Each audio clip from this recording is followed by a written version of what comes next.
I think this is the end. I've tried a lot to make this car fit me. All of the seat adjustments, fitting thinner Recaro seats with multiple brackets, and after the last video, I was able to max out my legroom by drilling new holes in the sliders. It's better, but not right. So at this point, I'm done trying.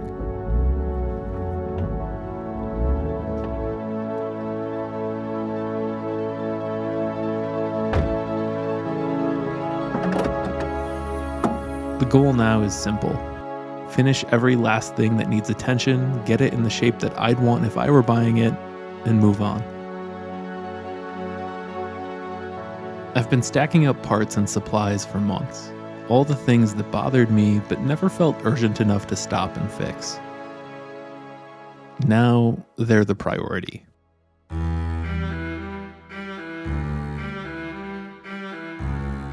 The biggest hurdle to completing the car is a very worn front bumper cover that, in addition to the usual rock chips, has been thoroughly scraped, cracked, and worn through at the bottom edge. This bumper isn't available from BMW anymore, so I have to repair this, and I get one shot. I've never tried to repair this major before, so I'm learning and experimenting as I go. Once the bumper is off and cleaned, I can see the full extent of the damage, and it's more widespread than I initially thought. The major repairs are all on the bottom lip. However, the paint is in rough shape on most of it, so I'll have to repaint a much larger area than initially anticipated, which means I'll need to blend the paint. So I have the bumper off now, and I pulled off what I could. I decided to leave the kidneys in place because I'm not confident that I can remove them without breaking them. So I'm just gonna mask those carefully. Now I need to actually repair the cracks in the bumper. So there's some pretty nasty rash on the bottom of the bumper where it must have dragged on something at some point because it's totally worn through the edge to the point that it's hanging down a little bit. So I need to bring those two pieces back together. I did some research on what epoxy works best, and I ordered some Lord Fuser epoxy, but because this is actually separated there, I'm gonna use a hot stapler and use some little metal staples in there to give that angle some support where it brings those two pieces together. All right, I have this held together, pulling these two sections into the right alignment here using just a little bungee cord. That seems to be enough to hold it roughly in place while I get the first couple of staples positioned. Here's the cheapo plastic welding gun. It's a little different than a normal plastic welder. This is designed to take a little staple and melt that into plastic. So there's a couple different types of staples that came with this. There's these sort of right angle ones that go in an inside corner, and then there's other ones that are designed to go on a flat surface. So I need to use some of these to attach those two corners together first, and then there might be some other areas where I use some flat ones, but I'm not sure if I'm really gonna have a spot to use those, so it might just be these. All right, that was the first one. I'm pretty surprised at how quickly this heats up and allows you to melt that plastic.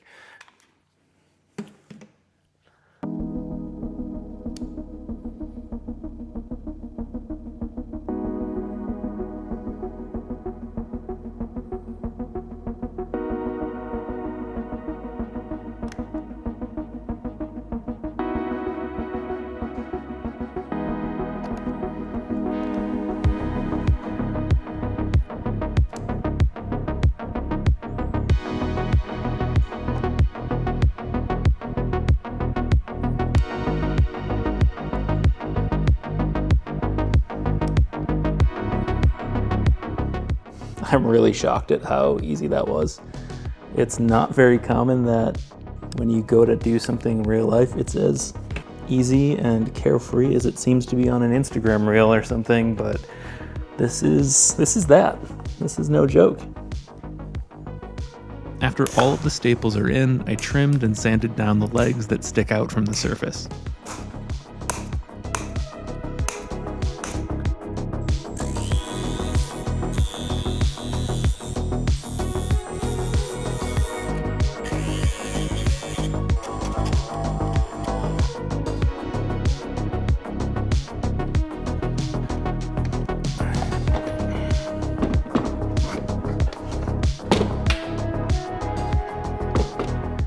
All right, this looks pretty good. I'm super happy. This did exactly what I was hoping it would. It has this all reformed back into the shape where it should be. The paint's pretty cracked up down here, so I'm gonna have to remove all of that. So there's quite a bit of sanding that I need to do.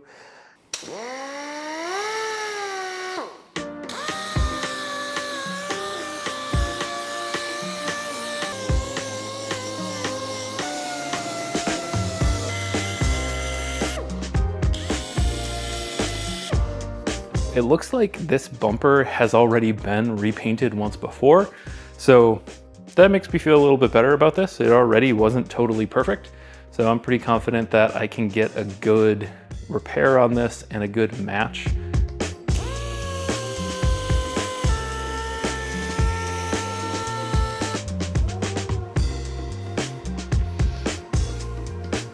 Gonna give myself a do not cross line. I don't want to sand any farther up on the bumper, especially with that sander, than down here. If I go above this line with that sander, I'm not going to have enough room to do a blend on the paint. So I want to keep the major sanding work below this and just do spot touch-up where needed afterwards if it's anything above in this area.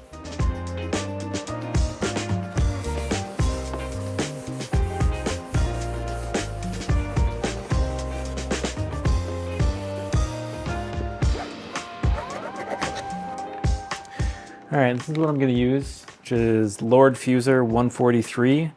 This has a working time of 90 seconds, and you can handle it in 10 minutes, and it's sandable in 20. And I believe after only 30 minutes, you can already paint this. I'm not gonna go quite that fast, but it is nice that I won't have to wait long to be able to work with this.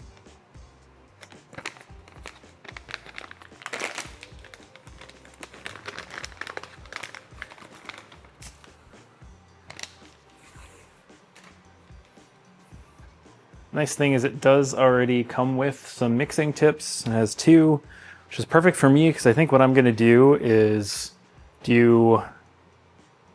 probably I'll do the inside first because then I can get a feel for how the gun works, the applicator. And then after I do the inside, I can do the outside. Or maybe I actually want to do that in reverse. All right, here we go.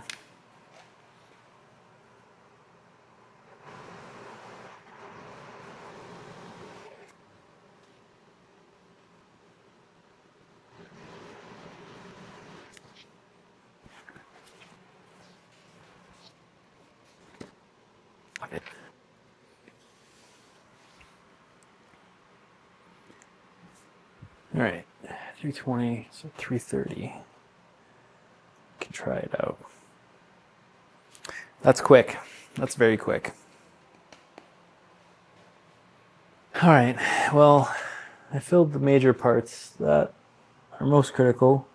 And I can see I was able to get it through, squeeze through to the backside even. All right, this is my second and last tip. So I got the front side once, and I think I got it pretty good. I'm imagining there's some spots that I probably want to have a little bit more built up on. So I think what I'm going to do with my second tip is I'm going to run through the backside, going over where I put those hot staples, or whatever you call them. So I got to get this whole edge here, and then I'm going to do a little bit in here where there's a little crack. And then with whatever I have left, I think I'm just going to build that up in a second row alongside that first coat that I put in, just so I have a little bit more to work with to sand down so that I can get that as flat as possible. I'm hoping to only use this epoxy or repair adhesive as filler here. I'm trying to not use other filler. I don't know if that's realistic or not. We'll see. I'm going to do whatever I have to get it smooth, but that's my hope. All right, let's do it.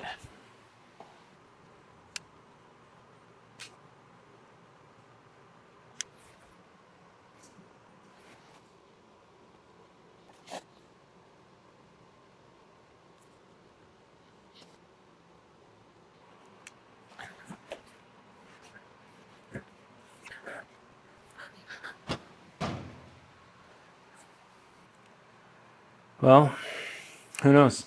It's better than it was, that's for sure. All right, I let this epoxy dry overnight, so it's had plenty of time to set and cure. There is a ton of extra on here though that I need to sand down and get down to the right shape. And then I can get this kind of finished sanded and ready to be painted. But no one likes sanding, so let's jump ahead to paint. For some reason, I only ordered 1 can of Interlagos blue base coat. So I ran out of paint, which means I couldn't finish up that initial coat, and I had to wait a couple days for some more paint to arrive. But thankfully, now that paint is here, so I can finish laying down base coat on this bumper, and then get some clear on here, let this cure, and finish up a few things on the car. Because this has been sitting for a few days with that previous coat of paint on it, I'm gonna go ahead and scuff this down again with 600 grit.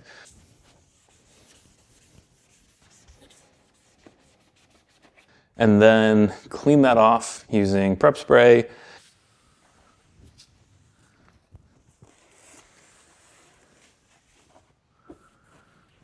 And just then wipe it down with a tack rag before I spray it again.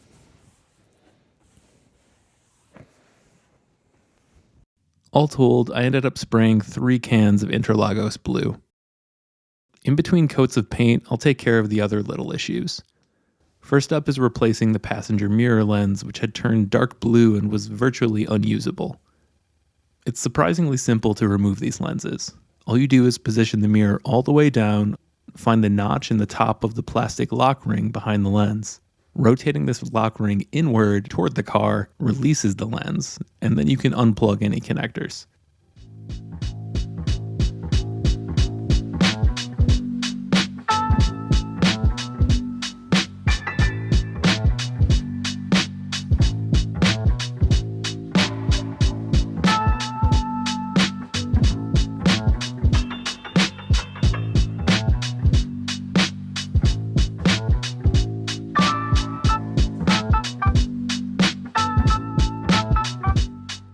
Next up are the headlight lenses.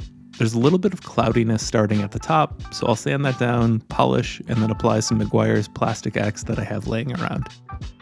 My mini DA sander with a foam interface pad makes quick work of this. I used 1000, 2000, and 3000 grit before moving on to polish and an application of Plastic X.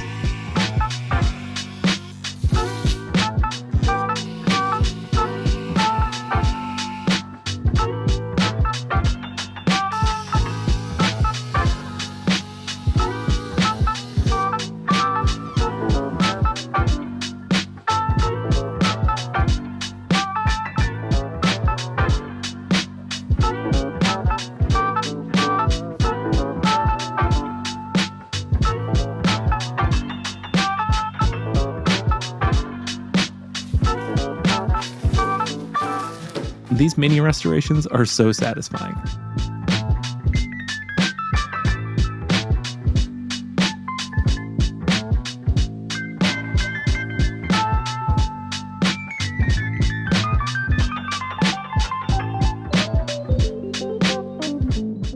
While I'm in there, I can also repair a mysteriously broken wire in the harness that connects to the headlight washers.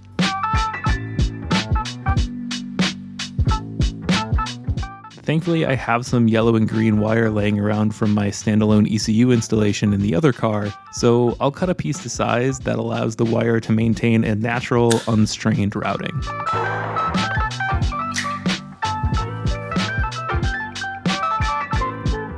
I'll crimp each end using parallel splices and seal them with Raychem SCL heat shrink before wrapping it all up.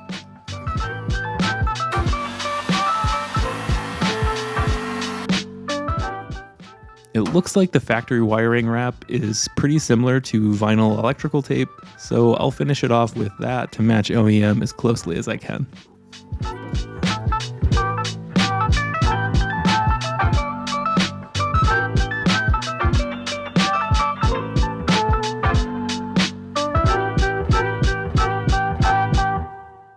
I also decided to replace the thermostat. We'll come back around to this later to bleed the system and confirm the fix. By now, the paint on the bumper should be totally cured, so we can check that out.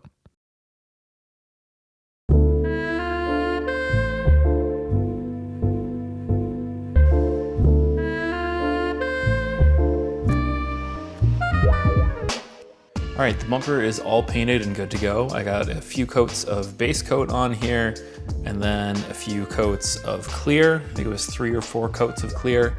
I ended up using 3 total cans of base coat and then 3 cans of clear coat. It went on pretty well. I was a little bit worried at first that the clear wasn't laying down as flat as I wanted it to, but as I built it up over time, it got to be pretty good. So by the final coat there, I got a pretty good finish. I mentioned that I used aerosol cans. However, it wasn't just any old aerosol cans. I used Spray Max 2K clear coat, which is a really good quality paint. I've used this a few times on various projects and it gives a really good result. It does dry pretty hard, so it's really not comparable at all to most aerosol paints that you would just buy at the auto parts store. It is a much nicer product. There are definitely some areas where I need to do some wet sanding to smooth out the clear a little bit more or to remove some little dirt specks that got in there. It's kind of unavoidable with not having a real paint booth. I just painted this outside. So it was really kind of taking a gamble, but it's fall now. There's not as much pollen and other stuff in the air, so it's a little bit better. The other thing I was really nervous about, other than just getting it a good even finish, was getting a good blend. I was trying to have the blend take place at really what's the kind of like the thinnest area where there's the least amount of surface area to show that transition.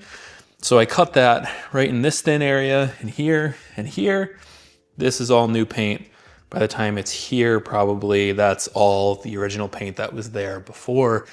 And I'm really impressed. I can't see any sign of a blend in here.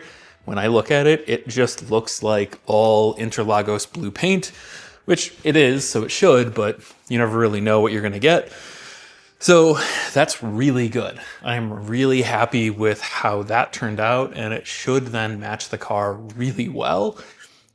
So next step is just doing a little bit of cleanup on here. This should all be cured now. So what I wanna do is just go over this with a few steps of sandpaper. I'll do wet sandpaper. After that, I will polish it out and we'll get this in as good of condition as we possibly can before we go to put it back on the car.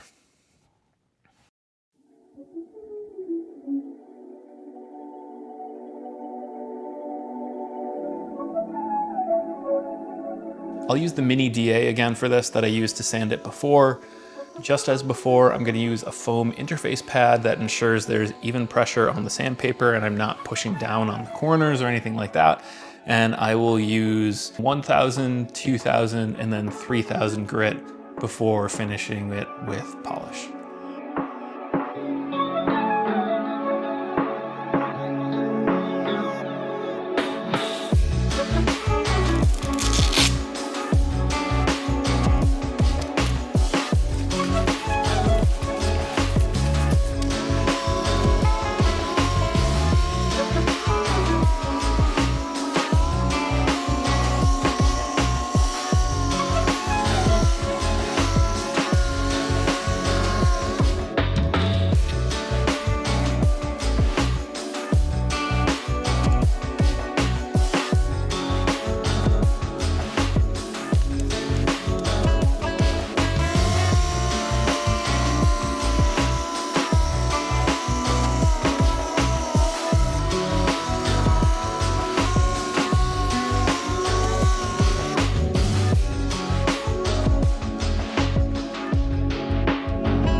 I've been wet sanding and polishing this for hours now and I'm losing my mind, so I'm gonna stop and I think I'm gonna put this back on the car before I finish, partly because I just can't do any more of this right now, and also it's really inconvenient working on this table. The bumper keeps trying to fall off.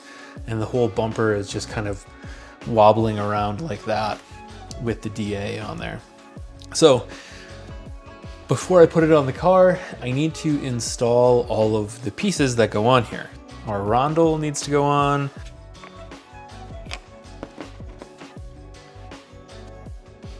And the lower grille down here needs to go in.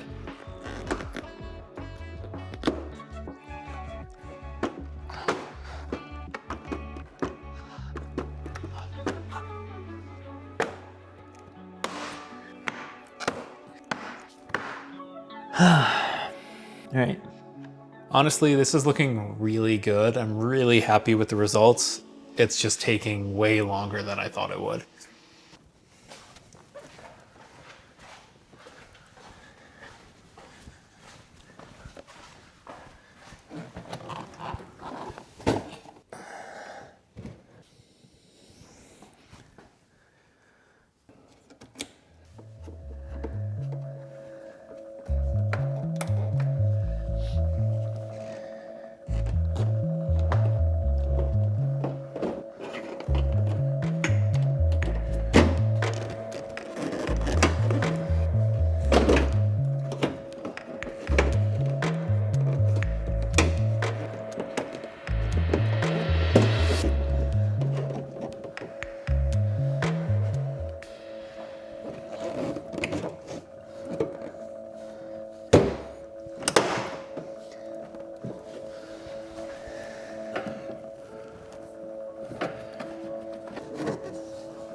All right, so I was not getting the result that I wanted using the buffer and the polishes that I had. I used the Meguiar's medium cut and then fine cut, and that wasn't really getting me there. So then I also tried this Griot's Complete compound that I have, and it was still just looking kind of hazy. So I did some searching and reading around, and it seems like it might be an issue with the pad. I think that pad that I'm using is pretty worn out, honestly, so it could just be that. But also I know there's a lot of different types of pads. This is not something that I'm well versed in. I am not a detailer by any means. I like things being clean, but I don't really get into all of the different products and everything. I'm sure someone can comment and tell me all the things that I'm doing wrong and how I could do this so much easier, but oh well, here we are. So I picked up a different polish. I got the Griot's Complete polish. I noticed that this says it's for fine defects and dullness. And that's basically what I'm fighting now. The paint looks smooth, but it's kind of just hazy. So hopefully between this polish and a fresh pad, it'll do it. I got 3 different pads. Before I was just using an orange pad, which is the original foam correcting pad that comes with that buffer. But I also picked up the microfiber fast finishing pad and the red waxing pad. These are all of the pads that I saw at the store that they had. So hopefully between these, I can get something to work out and get this all the way finished up. Honestly, I'm not really sure which one I'm gonna try. I think I might try the microfiber one first. Pull this old pad off of here. This is really nasty. I definitely used this pad way longer than you probably should. It's starting to come apart, but also the whole thing is just stained black. This is done.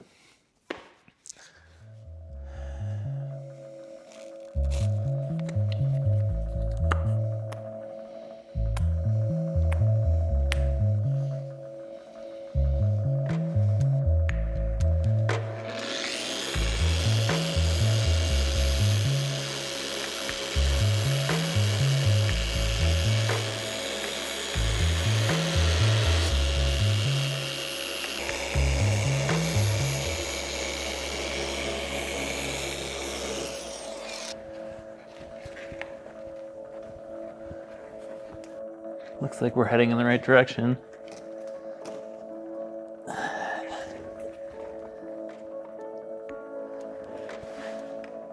Definitely still a little hazy, but not bad.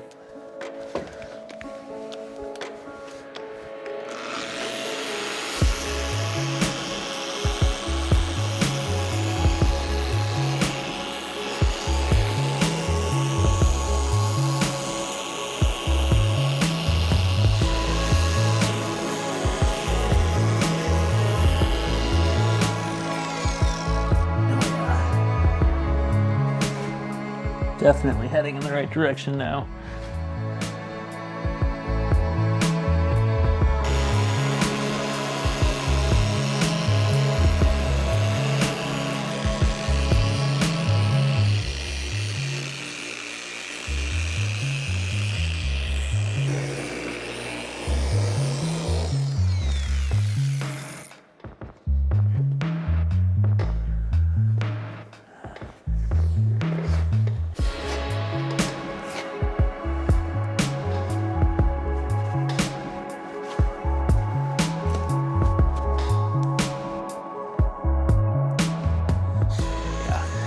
That is a lot better. A lot better. Well, this looks like it's doing what I want it to, so that's good. Good, because those pads are kind of expensive. I would be annoyed if it didn't work.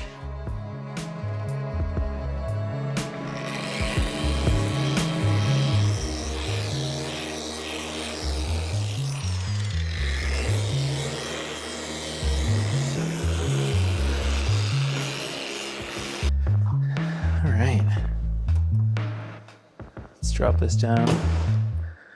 I don't think I'm going to get it much better than that. I'm pretty happy with that finish. So now I just got to do that same thing everywhere else, and we can call this good.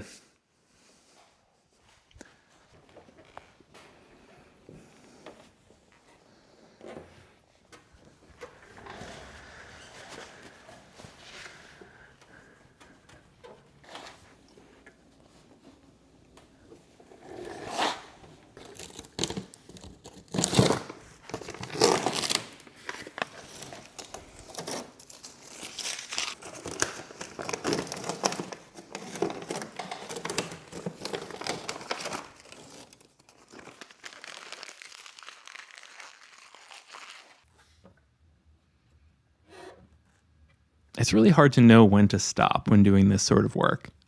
It's not perfect, but it looks good. It finally looks like what I thought I was buying when I purchased the car.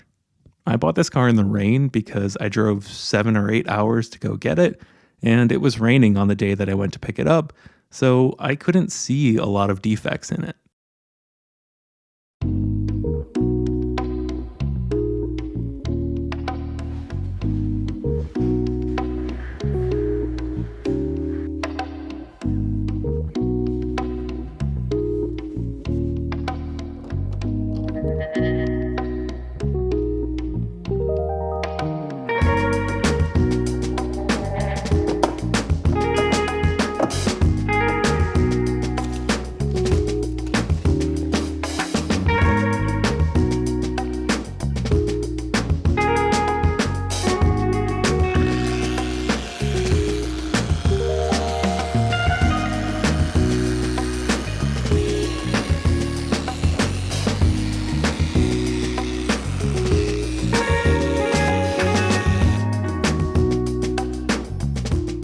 I had high expectations for how I wanted this to turn out, but this definitely has exceeded my expectations. I did not think that I would be able to get this level of a finish without using an HVLP gun, setting up a little spray booth in here. If I had sent this car out and it had come back with this paint job, I would be happy with it.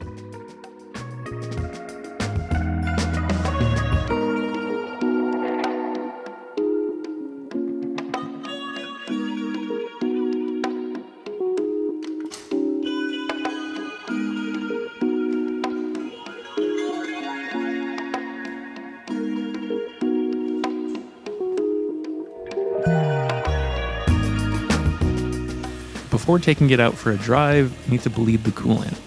After letting it get up to temperature, I opened the bleeders a few times to get air out of the system, but then noticed that the car was still getting hotter than it should without the fan turning on. The cooling fan is known to be an issue on the Z4, and I've heard more than one mention of the connectors being the problem. In my case, this seems to be an intermittent issue, so that could make sense. I'll remove the connector, clean the contacts, and then see if we can get a consistent connection.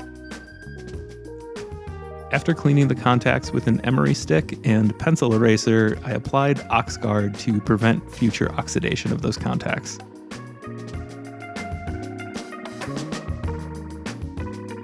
Once the engine cooled fully, I started the car again and watched temperatures with an IR thermometer until the fan ultimately did turn on, so it looks like this was the issue after all.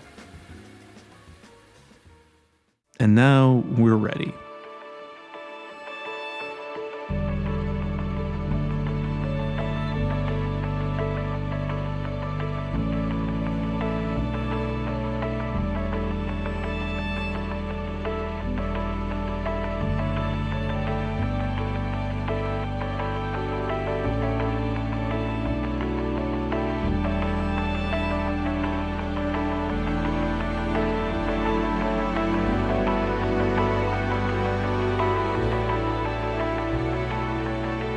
This started as a last round of work before selling the car, but standing here now, seeing just how good it looks with the bumper restored, I can't help but start to rethink things. Logically, I still feel like I should probably sell the car because I haven't resolved the issue with the seating position, and I still don't know of a seat that will fit both me and the car together. All of the suggestions I've researched and heard from you in the comments have been seats that allegedly won't fit the combination of my height and waist, because I'm bigger than most people that drive these cars. At the same time though, the car itself is still the exact recipe for what I want, and I've heard many people comment on how a Z4M is the one car that they've regretted selling, and with the tiny production numbers of these coupes, it may not be all that easy to find another one in my ideal spec. So anyway, it's for sale. Probably.